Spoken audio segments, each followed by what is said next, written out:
Brock Lesnar is back in the WWE with a multi-year contract. What does this mean for WrestleMania? Plus, is Undertaker the greatest superstar of all time? And the WrestleMania set. Pictures have leaked why fans are upset and say that it looks like another WrestleMania set. All that and much more. Keep it locked on the Sharpshoot with Aussie.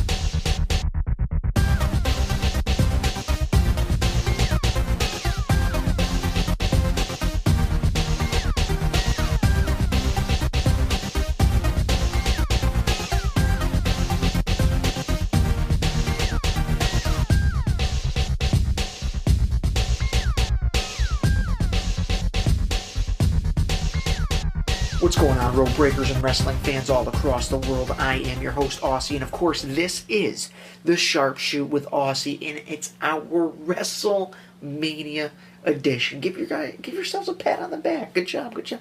There's nobody on the crew. It's just me talking to myself here in Studio A, Road Break Wrestling headquarters. We've got an awesome show lined up for you guys today. Once again, it's the WrestleMania edition of the Sharpshoot. We're back and better than ever. Hell, let's get right into this thing. Let's start with some news and rumors. The WWE Universe is abuzz this week after Brock Lesnar went on ESPN SportsCenter and broke the news that he indeed will re-sign and has re-signed with the WWE on a multi-year contract. Now, what does this mean for the finish of WrestleMania? Not many know for sure, but I know one thing for sure. It certainly makes the match 10 times, 20 times, 30 times, whatever times, much more intriguing. I'm going to be very interested in this match, much more so than I would have been had I continued to think Brock Lesnar was gone and out of WWE after WrestleMania. Now that Brock's back, it opens up some venues and some questions like, who's going to win the match, for instance?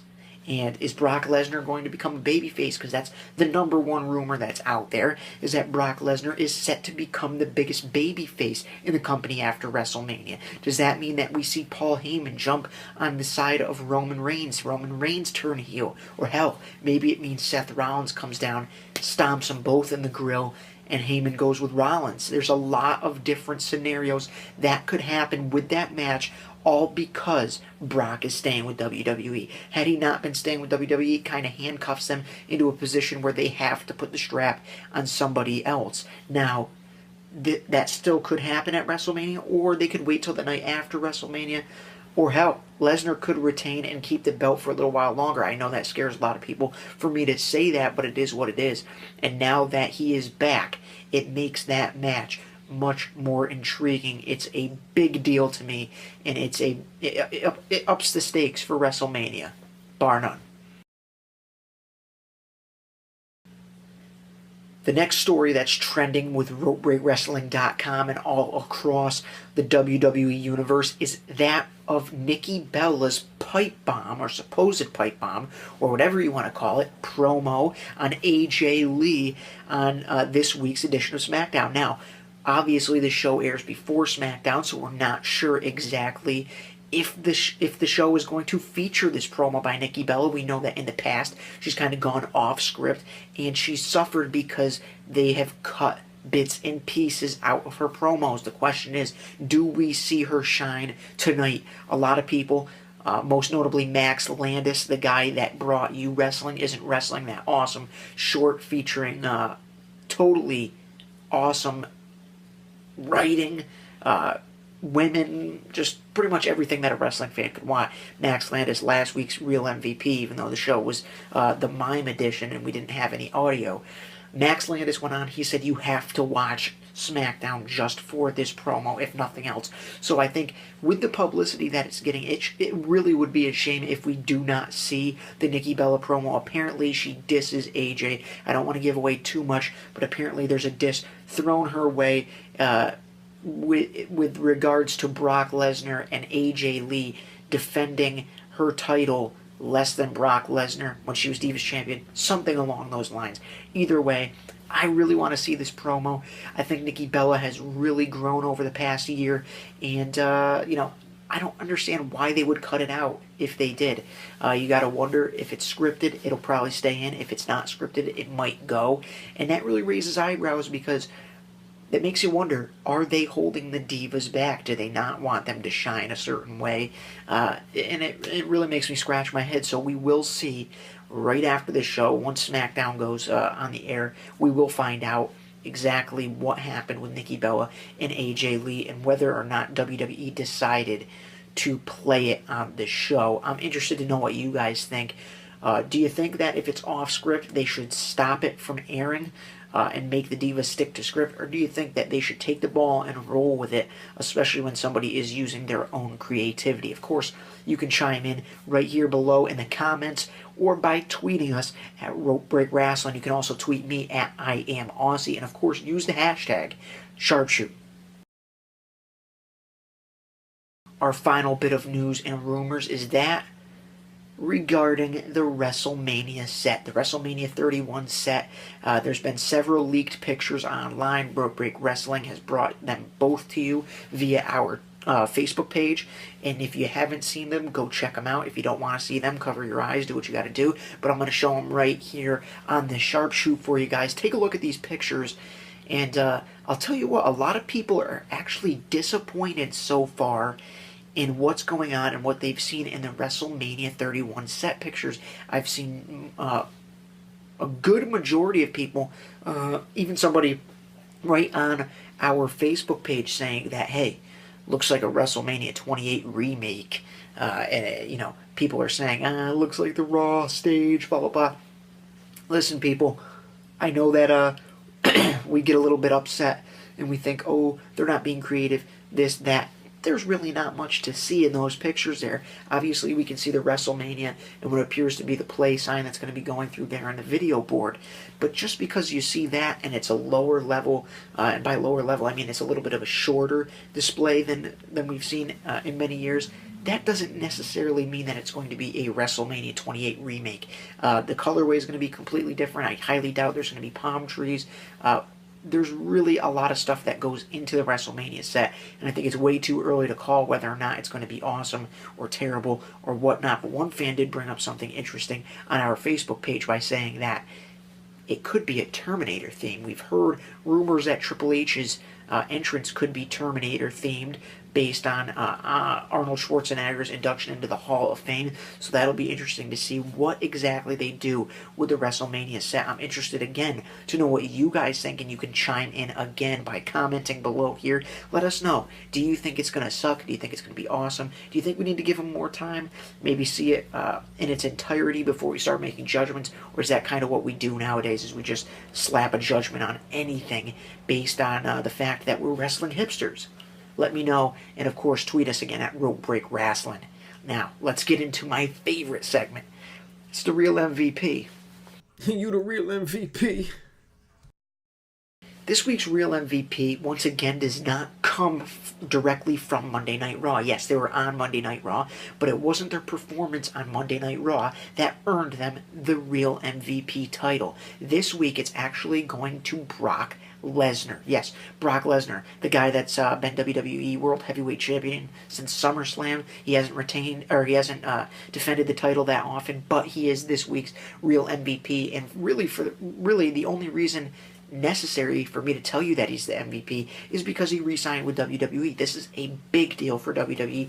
I know there's plenty of people out there that don't agree with the signing. They wish he went. They wish he didn't stay. Blah, blah, blah. The fact of the matter is this, and Vince McMahon said it best on the Stone Cold podcast a couple of months ago. Brock Lesnar is without a doubt a big-time box office guy. When he's there, it feels important. People get excited. Whether you like him or you hate him, you want to see him. It's Brock Lesnar. He said it himself on SportsCenter. He was born to entertain, and truer words have never been spoken. If you don't like what Brock Lesnar does in the ring, there might be something wrong with you. He is one of the best to ever grace a squared circle, and I could take some heat for that. I understand the guy's a part-timer, and that is what it is, but at the end of the day, him being there enhances younger talent. A guy like Roman Reigns can can benefit from being in the ring with Brock Lesnar. And we're going to see that this Sunday at WrestleMania. A guy like Seth Rollins, we saw it at Royal Rumble. Excellent stuff. And Brock Lesnar is severely underrated because of the fact that he's a part-timer. He's not like The Rock. He's not even quite as bad as The Undertaker or Triple H in the fact that they only wrestle once a year. Yes, I know they're a little bit older, but it is what it is. Brock Lesnar comes in, and he's a believable heel for the fact that people don't like the fact that he's part-time. So that enhances his heel status. Now, it remains to be seen exactly where they decide to go in regards to a face turn with Lesnar, but there's no doubting that Brock Lesnar is a pivotal part of WWE, and I expect in the years to come, it'll slightly decrease. But Brock Lesnar's a future Hall of Famer, no doubt about it. There's really no ifs, ands, or buts. You can't get around it. Brock Lesnar, this week's real MVP. This week's It's True is an interesting one. It's something that I sparked a lot of conversation with on RopeBreakWrestling.com and, of course, on Facebook. A lot of our Facebook fans reaching out and giving their opinion on an article that I wrote that came out a couple of days ago. I believe I wrote it, what was it, yesterday.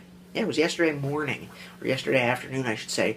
I wrote an article asking the question, is The Undertaker the greatest WrestleMania superstar of all time? And that really wasn't the question itself. The question itself was, is he the greatest superstar, period, of all time? There's no doubt about the fact that The Undertaker is indeed the greatest WrestleMania superstar of all time. When you go 21 straight consecutive victories at WrestleMania, there is no argument. I don't care what type of WrestleMania moment somebody has had. 21 straight victories takes the cake. The most appearances in WrestleMania history, that's that. Now the question is, because that show is the most important show of the year, and he happens to be the greatest performer in that show's history, is The Undertaker the greatest in wrestling history, in WWE history, in history, period? My answer is yes. And to be honest with you, I liken him to Derek Jeter. Now, Derek Jeter might not be the greatest baseball player of all time. Stick with me. I know we're not here to talk baseball. But The Undertaker is without a doubt to wrestling and to the WWE what Derek Jeter was to baseball and the New York Yankees. He is consistent. He is longevity. He is the man of men. It's as simple as that. I mean, The Undertaker has been able to have a run that has spanned across 3 decades. This coming in a time period when a guy like Stone Cold Steve Austin had less than a decade run. The Undertaker was there for the new generation, the Attitude Era, the Ruthless Aggression Era, the PG Era. He's still here. He's still put on a show at least once a year. It's still a big deal. I argued on RopeBreakWrestling.com. You really can't make an argument in the case that The Undertaker has always been the go-to guy for Vince McMahon. When Hogan had run through the entire roster and, the 90s had birthed, Undertaker was there to challenge Hogan and become a legitimate title contender. Then you had, fast forward to the next era. Shawn Michaels retires with a back injury. Bret Hart goes to WCW. Stone Cold Steve Austin is emerging, and who is there to kickstart his run? It was The Undertaker. The Undertaker was there. The Undertaker sparked so many excellent storylines and great rivalries over the years. Then fast forwarding to the Ruthless Aggression era when Batista was starting to get big. He was hitting it big, but he needed one guy to legitimize him, to take him to the next level. It was The Undertaker, and his feud with The Undertaker made Batista, and you could argue that it made Edge as well. Some of the matches with those guys is just off the charts, excellent stuff. For The Undertaker, for Mark Calloway to stay in that character and evolve over several decades into what he has become today. He has been such a big part of the business and such an underrated part of the business. When we talk about the all-time greats immediately, and it happened on our Facebook page, people look to Shawn Michaels, people look to The Rock, Stone Cold Steve Austin, Triple H, even Bret Hart. I'm not dogging these guys. These are all-time legendary performers, but it just doesn't cut it When you're looking at The Undertaker, you're looking at something completely different. A guy that was handed somewhat of a cartoony, goofy character and took it and ran with it. Without a doubt, the greatest superstar in WWE history. It's The Undertaker, and it's true. It's damn true. Mail time. Mail time. Mail time. Mail time. The mail's here. Here's the mail. It never fails, and of course it makes me want to wag my non-existent tail. True story. I was a voiceover on Blue's Clues. Look it up. Either way, let's roll right into mail time. We've got 3 excellent questions coming from the Road Breakers this week via our Facebook page. Now remember, you can always ask us questions for the show on our Facebook page, or head over to our Ask.fm page, and you can also ask us questions to be answered on any of our shows there. Let's get right into mail time here, though. Our first question comes from E.C. Huff. E.C. says, talk is going on for Paul Heyman to turn at Lesnar at WrestleMania. With Paul being the short, pudgy walrus that he is, what would be the most effective way for Heyman to screw Lesnar over to get the best reaction from the fans? This is a great question, and one that I've debated with myself over and over again. Exactly how should Paul Heyman turn on Lesnar, if he's going to at all? The fact of the matter is, Paul Heyman does not need to turn on Brock Lesnar to become an excellent babyface. There is a huge crowd out there that loves Paul Heyman, and Lesnar could still get quite a few cheers with Heyman at his side. Now, there's no doubting if they want the younger crowd and the I don't know what you would say, the soccer mom crowd, or the basic fans, if they want the boos to stop for Lesnar, then they would have to get out. They would have to get Heyman out of the picture as far as Brock Lesnar goes. And the best way to do that, I don't necessarily think, comes with getting on Roman Reigns' side. I don't necessarily think that a Roman Reigns heel turn is 100% best for business. What I do think would be excellent, the seeds have already been planted, they've already been sown. Why doesn't Heyman join Seth Rollins after a taxing match between Lesnar and Reigns? You have Heyman call out Seth Rollins. Seth Rollins curb stomps the both of them. He gets the title. Now you have babyface sympathy for both Reigns and Lesnar. And Lesnar's not going to be there full-time for a while. So you still need a guy like Roman Reigns to be built as a babyface. And I think there's no better way to do that than to have Seth Rollins stomp his grilling. Because right now Seth Rollins is the hottest heel in the company, with the exception of Brock Lesnar. So I think having a potential feud set up between Seth Rollins with Paul Heyman at his side versus Roman Reigns could do great work for both Rollins and Reigns as far as heel and babyface pushes. So it's a great question, EC, and it remains to be seen exactly what's going to happen at WrestleMania. But either way, if Heyman is to ditch Lesnar, I think it would be an excellent surprise and a great twist to WrestleMania. Let's take a look at our next question here. It comes from longtime fan and Road Break supporter Jeremiah Golder. He asks, which is the best way to go? 22-1 or 21-2? Also, what will probably be the next world title rivalry after Mania? Great questions from Jeremiah Golder. As always, thanks again, Jeremiah, for tuning into the show and getting your questions and being heard on the sharpshoot. Now, as far as The Undertaker goes and whether or not it's smart for him to go 22-1 or 21-2, there's a lot of different theories. And again, I've wrestled myself back and forth, deciding on whether or not I would like to see The Undertaker win or if I want to see Bray Wyatt win. And the answer is, rather, I would like to see Bray Wyatt win this matchup. I think that Wyatt has a little bit more, and by a little bit I mean a lot, to gain from beating The Undertaker at WrestleMania. And if we're really going to see a Sting versus Taker match next year at WrestleMania, I think it's beneficial if Undertaker were to lose and Sting were to win. Then it kind of makes you wonder who's going to win that match at WrestleMania if they do battle. Sting coming off a win, Taker coming off 2 losses. Does Taker still have it? That opens the door for Taker to then get a victory maybe against Sting, and both of those superstars to ride off into the sunset. So it remains to be seen what we see from The Undertaker, but I think that Bray Wyatt benefits more from beating The Undertaker than The Undertaker benefits from beating Bray Wyatt. it really could go either way. I don't want to set anything in stone with The Undertaker anymore, because last year I made a goddamn fool of myself by saying that it was going to be The Undertaker, no doubt, that was going to beat Brock Lesnar. He ended up losing. I ended up looking like a fool. You can go back on our YouTube page to last year's WrestleMania prediction show and take a look at that video and have a good laugh at my expense and even the expense of the other guys at Rope Break. But let's move into our final question. It comes from another longtime rope breaker. It's Brandon Manuel. Brandon, it's great to have you back on Rope Break. And he asks, since Brock is re-signed with the company, do you think he will become a regular face on Raw or still a pay-per-view main event attraction?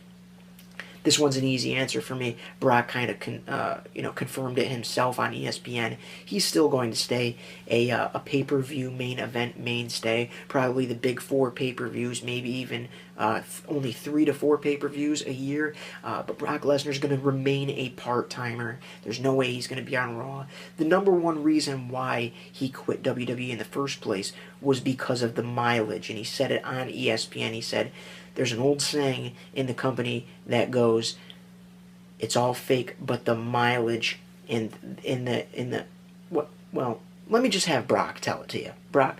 There's the old saying in the business, it's all fake, but the money and the miles. And the miles, they weren't good for me. They just absolutely, me and the highway did not get along. Thank you guys for submitting your questions. Once again, it's awesome to hear from you all, and it's awesome to be able to shout you out on the show and answer your questions. If you want your voice to be heard on next week's edition of The Sharpshoot, please submit a question right now at ask.fm or wait until after WrestleMania or after Raw or whatever. Submit a question anytime at ask.fm/Rope Break Wrestling. You can also ask questions on our Twitter page at Rope Break Wrestling. It's right below me if you don't know exactly how we spell it. And then, of course, you can use the hashtag Sharpshoot to ensure that your question is answered on my show. Otherwise, you can also use the hashtag React or pretty much anything, and we will answer your question on whatever show you'd like to hear it answered on. But once again, I thank you guys for submitting your questions this week for mail time, and I hope to see you asking questions for next week's show. How do you like me now?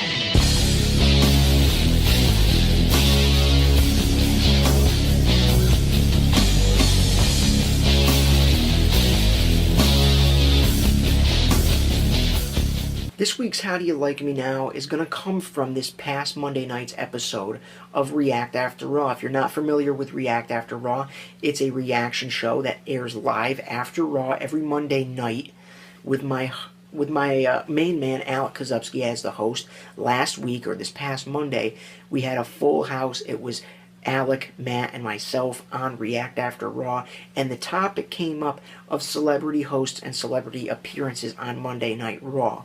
Now, a lot of you guys get infuriated, frustrated, whatever word you can use to describe it, when we have a celebrity on Monday Night Raw. I had a little bit of a different take on it, and I'm sure that you'll disagree with me, so that's why this topic is this week's How Do You Like Me Now? Check it out. I do have to mention, though, and I've said this to Matt on several occasions, in regards to the celebrities, because I get annoyed too, but it makes a big difference when a guy is a legitimate wrestling fan or a WWE fan, and you can tell when they are. Absolutely. There's a big difference between Kathy Lee and Hoda coming on the show versus having a Wiz Khalifa, a Snoop Dogg, whoever. Yep. Because there's people out there like a Jon Stewart, for instance. That segment works so well because he knows what he's talking about. You can tell he likes wrestling. He likes WWE. He's been a fan for a while. Like, it's not just coming on to promote something shamelessly. You know what I mean? And yet it's still a promotion, yes, but at the end of the day, too, they're excited to be there. And I told Matt, think about it as if, one of us were to become famous somehow outside of wrestling, and, long shot for you two, but probably likely for me. But if you were to become famous... I don't know anybody hiring trolls.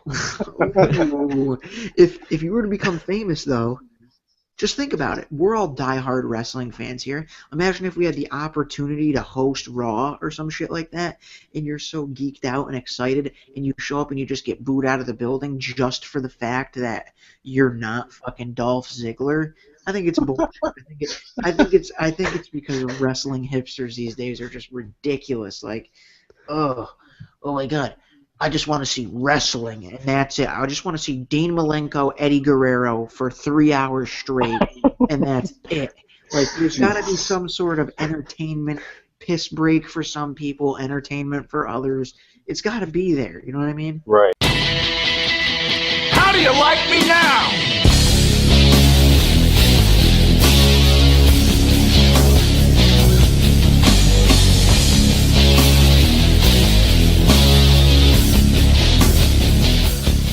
Final segment of this week's show is, of course, our sharpshoot, and it's a good one this week.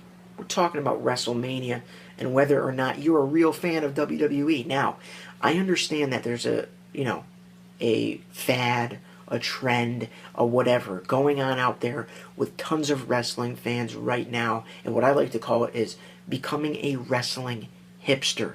There's so many people out there, I can't even begin to tell you, that just watch other indie promotions and other shit just to say that they do and that they can and that this is better and that this sucks.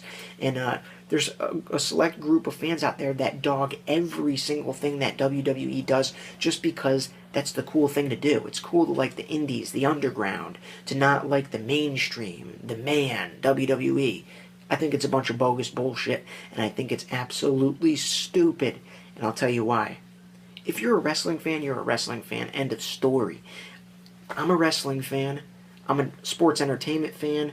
Whatever. I like WWE. I like TNA. I like Ring of Honor. I like PWG. I like New Japan. I like Lucha Underground. I like to watch NXT. I like all that shit. For me to go out there and bash one specific company like WWE just because I like to see more of what Lucha Underground's doing or more of what NXT's doing. I know NXT is owned by WWE before people jump down my throat on that. But there's no reason to be dogging people. I understand that sometimes the WWE creative team, doesn't really have their shit together, and sometimes the shows absolutely suck. This past Monday night's Raw, there was no excuse for that.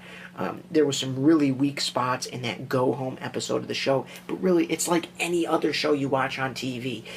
For those of you jabronis that watch The Walking Dead and Breaking Bad and all these other shows, there's episodes that you don't like, face it. Oh, Daryl got killed off, or whatever jabroni this week got killed off, that was stupid, blah, blah, blah. The fact of the matter is, there's a select group of people out there that are going to bitch and complain just because they can, because they want to hear their own voices, and it's absolutely stupid. And you know what's going to happen? This is the best part. All of those Rudy Poo candy asses, jabronis, jackasses that bitch, whine, complain, and moan all year long about the WWE product are going to be attending WrestleMania parties this weekend. They're going to watch the Hall of Fame. They're going to wish they were there. They might even be there. They're going to be at WrestleMania. They're going to be at a friend's house watching WrestleMania. They're going to order hors d'oeuvres and all sorts of snacks and pizzas and chicken wings and all sorts of shit and sit around the TV and watch WrestleMania. And that's where it really all ends for me. Because you can whine, complain, bitch and moan, do whatever you have to do to let out all of your anger towards the WWE all year long. But the fact remains that when WrestleMania rolls around, your ass will be in a chair watching it glued to the screen. And as Enzo Amore might say, you can't teach that. So keep it up, wrestling hipsters. Do whatever makes you feel best. But we know, at the end of the day, I see right through you. You're watching WrestleMania, and you're going to love every single second of it this Sunday because the card looks like it's going to kick ass. And I'm not just sitting here defending everything WWE does, because at the end of the day, I'm critical, and I like to see certain things, and I think that they can improve on certain things as well. But I'm not going to sit here and bash and pretend that Lucha Underground or this or that or NXT or PWG or whatever, that they're better than WWE. WWE is a little bit different. That's all there is to it, and that's in the fact that no matter what, you don't DVR WrestleMania. You DVR The Walking Dead finale. You DVR Lucha Underground. You DVR NXT. You do what you got to do to see it, but the fact remains, when WrestleMania is on, you're in the chair, you're watching it live, and you're reacting, and at the end of the day, that's all that matters to the WWE. Thanks for tuning into this week's edition of the Sharpshoot. We'll see you next week if you survived that Sharpshoot. I know sometimes I speak a little bit too real for some people out there, but it is what it is. And I hope to have you guys back for next week's show. Once again, ask questions, submit topics, do whatever you got to do by following us on Twitter and getting all that stuff going.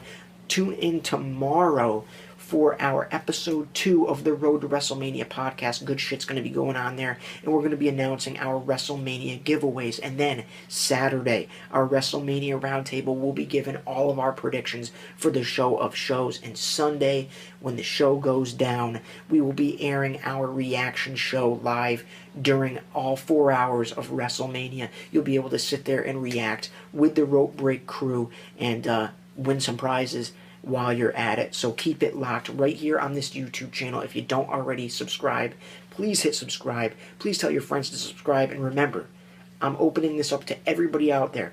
If you follow us and retweet one of our tweets on our Twitter, we will follow you back and retweet one of your tweets. That's going up until WrestleMania. So make sure you follow us and retweet something, and we'll make sure to give you a follow back. Tell all your friends about Rope Break. We're taking over. And until next week on the Sharpshoot, I'm your host, Aussie. Stay classy, jabronis. LOL. Cena wins.